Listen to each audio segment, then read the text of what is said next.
So this is a disastrous situation. So the question of who caused it and who bears the blame really matters. Now, the conventional wisdom in the United States and in the West more generally is that the Russians are responsible for this, and in particular, Vladimir Putin is responsible. Uh, as I'm sure almost all of you know, I don't buy this argument at all, and I haven't bought it for a long time.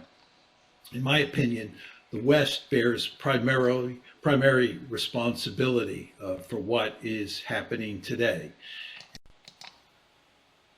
The main point, Amy, is that we are not using diplomacy, we are using weaponry. Well, it goes deep. A large part of the conflict goes back to the decision of the United States, first by George W. Bush, 2008, then reaffirmed by Obama, to invite Ukraine to enter NATO. Well, no Russian leader is likely to accept that. We understood, it was universally understood that the expansion of NATO, in fact, of course, NATO should have been rendered obsolete. It was a Cold War creation to halt Soviet expansion into Eastern and Central Europe. We thought there would be a peace dividend. There were promises made not to expand NATO beyond the borders of a unified Germany by Margaret Thatcher, Hans-Dietrich Genscher, Secretary of State at the time, James Baker. It was all understood across the political spectrum, from Henry Kissinger to George Kennan. There was no argument. But of course, it was a multi-billion-dollar arms bonanza for the defense industry if they could expand NATO and get former Eastern Bloc countries to refit their militaries to be NATO compatible. And let's get into NATO, because of course this is the main facet, right? This is the underpinning of the failed negotiations that were attempted before this invasion took place. January, Russia met with 30 NATO states in a series of talks to try to deliberate, and Russia's base concern, among several other concerns, was Ukraine should never join NATO, that no progress on all these other concerns could be made as long as this was not guaranteed. This was rejected. There was no resolution. Russia had a negotiator at the table that basically said, we are going to militarily react if this is not diplomatically negotiated. It became untenable. Everyone just thought that this was, that they were bluffing, right? He's crazy for doing this. Even though these same people were saying he's about to do this for the last 6 months, this long distrust of Western intelligence for lying about literally everything to get us into war, I think made people have this knee-jerk reaction that no, of course this isn't going to happen. But here we are, Brian. Let's take a look at the security concerns, namely NATO, the existence of NATO going up to Russia's doorstep that led us to this failure of diplomacy.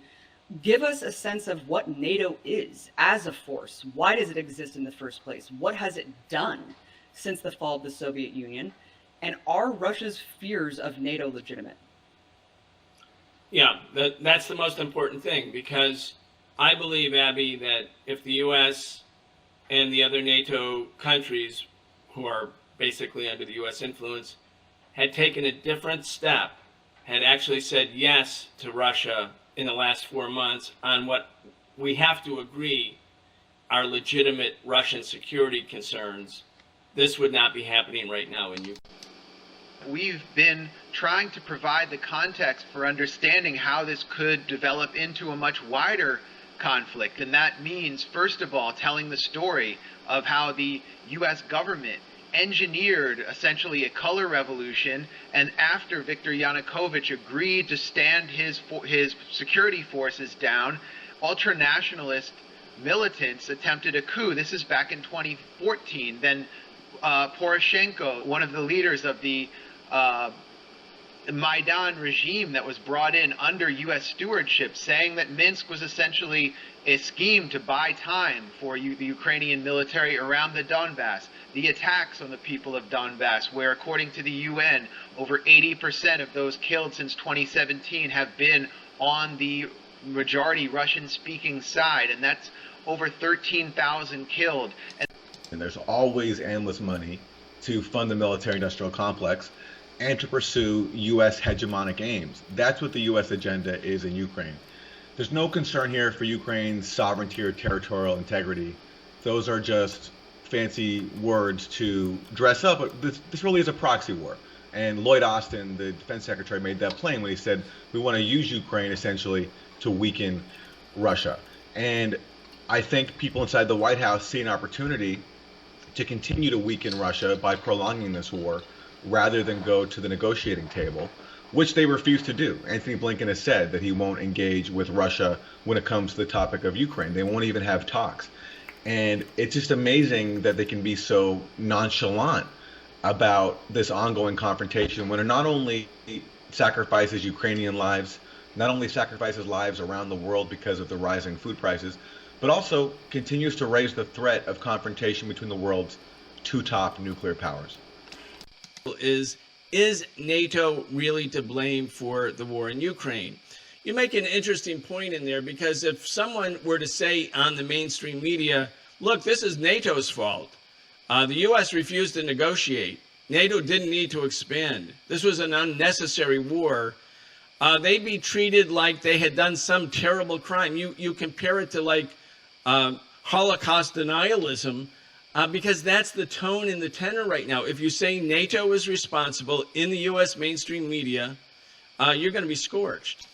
Very dangerous and complex war that is taking place between Russia and Ukraine, and already involving, in various non-military ways, multiple other countries, including certainly the United States. And whenever you say that a new war has erupted and that it involves the two largest nuclear powers on the planet, which are still Russia and the United States. In fact, Russia has more nuclear warheads than any country on the planet, followed closely behind by the United States. And those two countries are way out in front from their Cold War arsenal still, 20 times more at least than China and France, which are the next leading nuclear powers. A lot of these nuclear systems still run on archaic Cold War era systems involving hair trigger alerts and all sorts of other systems that allow for miscommunication. The United States and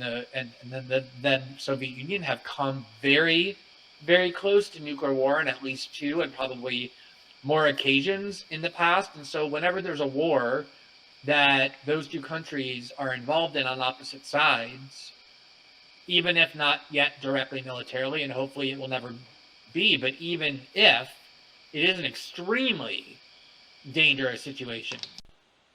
What's going on here is that the West is leading Ukraine down the primrose path. And the end result is that Ukraine is going to get wrecked. And I believe that the policy that I'm advocating, which is neutralizing Ukraine and then building it up economically and getting it out of the competition between Russia on one side and NATO on the other side, is the best thing that could happen to the Ukrainians. What we're doing is encouraging the Ukrainians to play tough with the Russians. We're encouraging the Ukrainians to think that they will ultimately become part of the West, because we will ultimately defeat Putin and we will ultimately get our way. Time is on our side.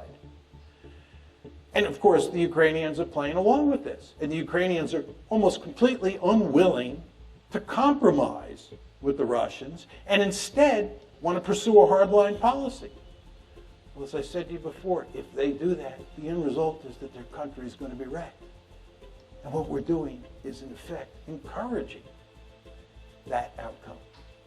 I think it would make much more sense for us to work to create a neutral Ukraine. It would be in our interest to bury this crisis as quickly as possible. It certainly would be in Russia's interest to do so. And most importantly, it would be in Ukraine's interest to put an end to the crisis.